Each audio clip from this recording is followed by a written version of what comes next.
Okay everyone, welcome back. This is video tutorial number 2. If you're following on from the first video tutorial, which allowed us to set up the desktop and the files as we want them, you should have this file on your desktop called My New Map. If you don't have this and you want to get to this stage, then if you exit this video, go back to video tutorial number 1 and it'll get you to this stage. So we open up the folder. The map i3d file is the one we need to edit to make our new map. So we double click on that and it'll automatically open up the Giants 4.1.7 editor. You didn't need to know that, but I'm just wasting time while it loads. It takes a couple of minutes. Now, when the editor's open, and I make no apologies for not showing you everything in one go, because it is quite complicated if you just start from scratch and try to do things yourself for the first time. So what I'm going to do really is explain about the editor more than actually showing you how to use it. That will come towards the end. First of all, you'll see the usual buttons up the top here: the File, Edit, Create, View, Window and Help. First of all, the View, if you've got loads of red lines around, you can turn off certain points. For example, the audio sources, if you suddenly appeared with all these things, it can be a bit distracting. You can turn them off in the Show tab. So we can turn off the audio sources, we don't need them. Pretty much all the other things we don't need at this stage. Down the bottom you've got the usual save file, save as, import i3d files. Don't really use much of them. The save ones, yes, but local world, just leave that so that it's selected. The ones you will use mostly are these three here. You've got the terrain sculpt mode, you've got the terrain detail texture paint mode, which is a bit of a mouthful, and the terrain foliage paint mode. These three, you will swap between these three quite a lot.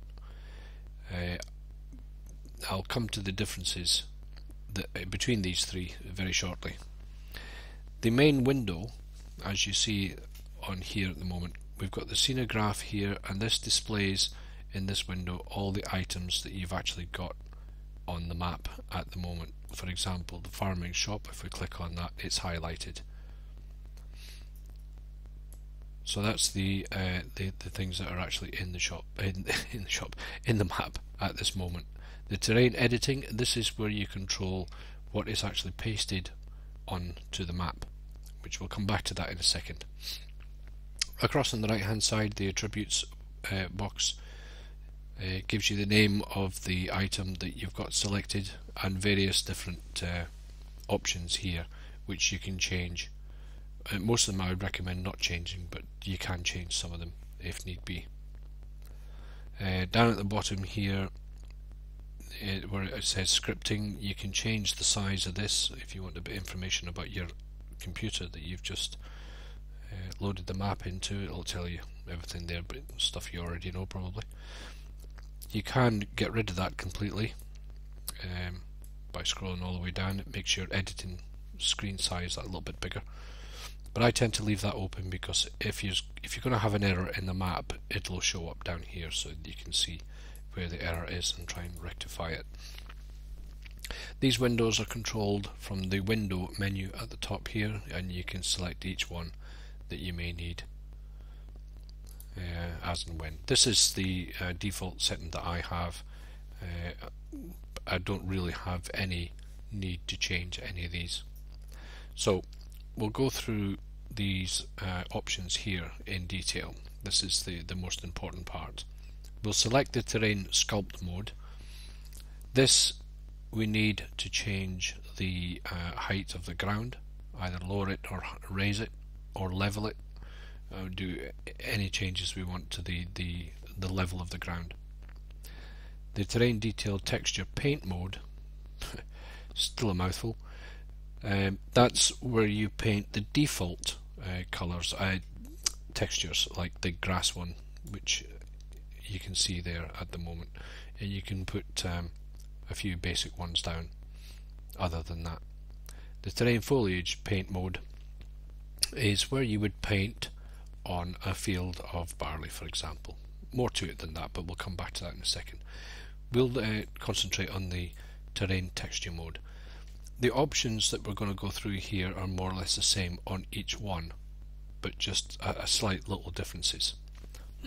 Excuse me. First of all, we've got the radius in the box here. This controls the size of the circle that you see in front just now. That's about 25%. We can make it really quite big, and it affects a large area of the ground at one time, or we can make it quite small so that we can just manipulate a small area. A word of advice though, make sure that this radius stays above 2. If it goes below 2, it will not work. Nothing will happen. Don't ask me why. Something to do with the mesh, but it has to be above 2 for it to work on anything. That must be above 2. Don't let it go below 2. If you're trying to paint something or make some changes and nothing's happening, check that, make sure that's above 2.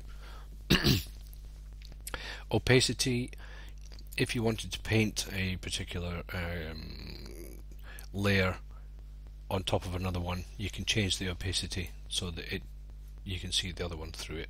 We'll come to that more later. The hardness and value are the two most important things as far as the terrain editing is concerned. So I'll go ahead and I'll demonstrate that. We'll have a fairly large circle, it's about 25%, radius of 11, round about there. Hardiness, I'll demonstrate the difference between hardiness and the value.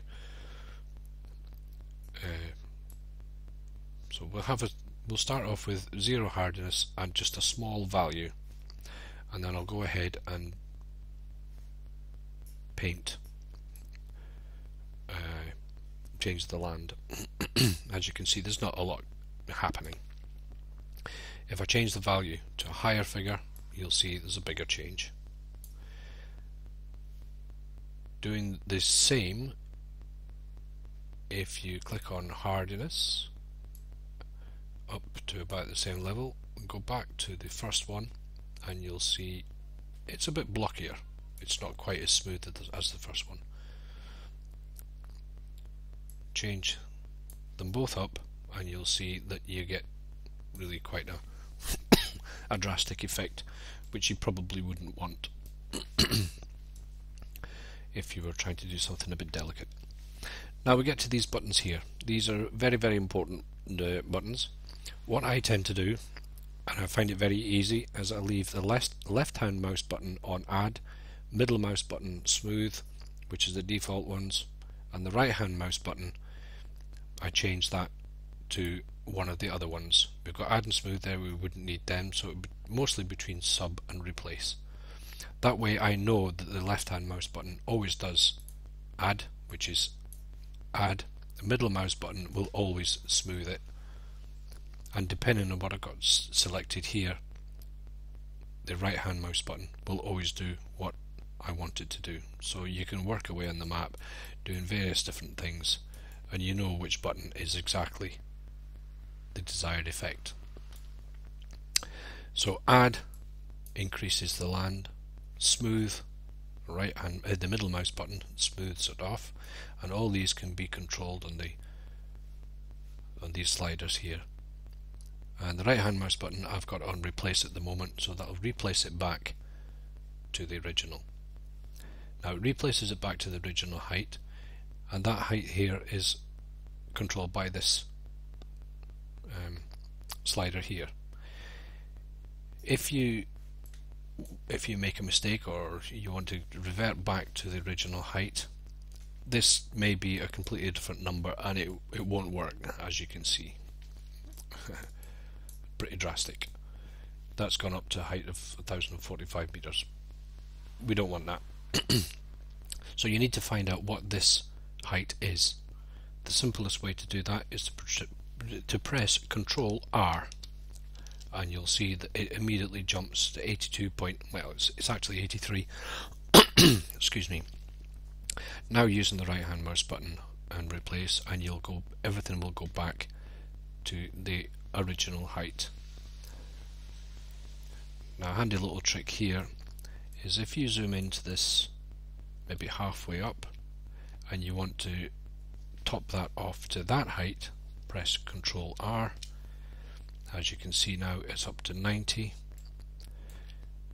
Now use the replace button and everything will be set at that height at 90.4. So you can type in anything you want there. If you want to make it 95, and you'll notice it'll go up to 95. Back to the original, Control R on the level you want it, and just go over it. That's got rid of that. So that's more or less them. Replace we can change on the right hand mouse button to sub, which I presume means subtract. I don't want to do things too drastic here, so I'll change these sliders down so that it doesn't go too far. Now using the right hand mouse button will subtract from the land. I presume sub means subtract, but anyway, it lowers the land. So you can raise a bit here around the edge. Maybe this is just very basic, just mucking about. Drop that down a bit more, and then make it a bigger circle. Right hand mouse button to smooth it all off, and then you've got a nice smooth. You can smooth it off as much as you want or as little as you want, and you've got a nice smooth sort of crater like drop. If you want to know where the water level is, you can just see it if you zoom in. It's possibly not down far enough. It should be. You can, so it's not very obvious at the moment, but you can find out where it is by clicking on the water plane here, and it'll put a cross section under the ground, and it shows you roughly where the level of the water is in the game. So anything below that and you will see water. And in the distance there you can see that's the sea, so it's like sea level, and the port's a good example. You can see the port there with the water level marked. So it's always a good thing to click on now and again. Make sure you haven't put some land below the water in case you don't want it. Move that back to replace, and we'll replace the land back to what it was before. Move the slider up a bit, zoom out and make it a bit quicker. So that's how we manipulate the land up and down. To avoid these video tutorials being too long, video tutorial 3 will be on how to paint fields and place an object on the map. So look out for video tutorial number 3, and that will carry on from this position here. Thanks for watching.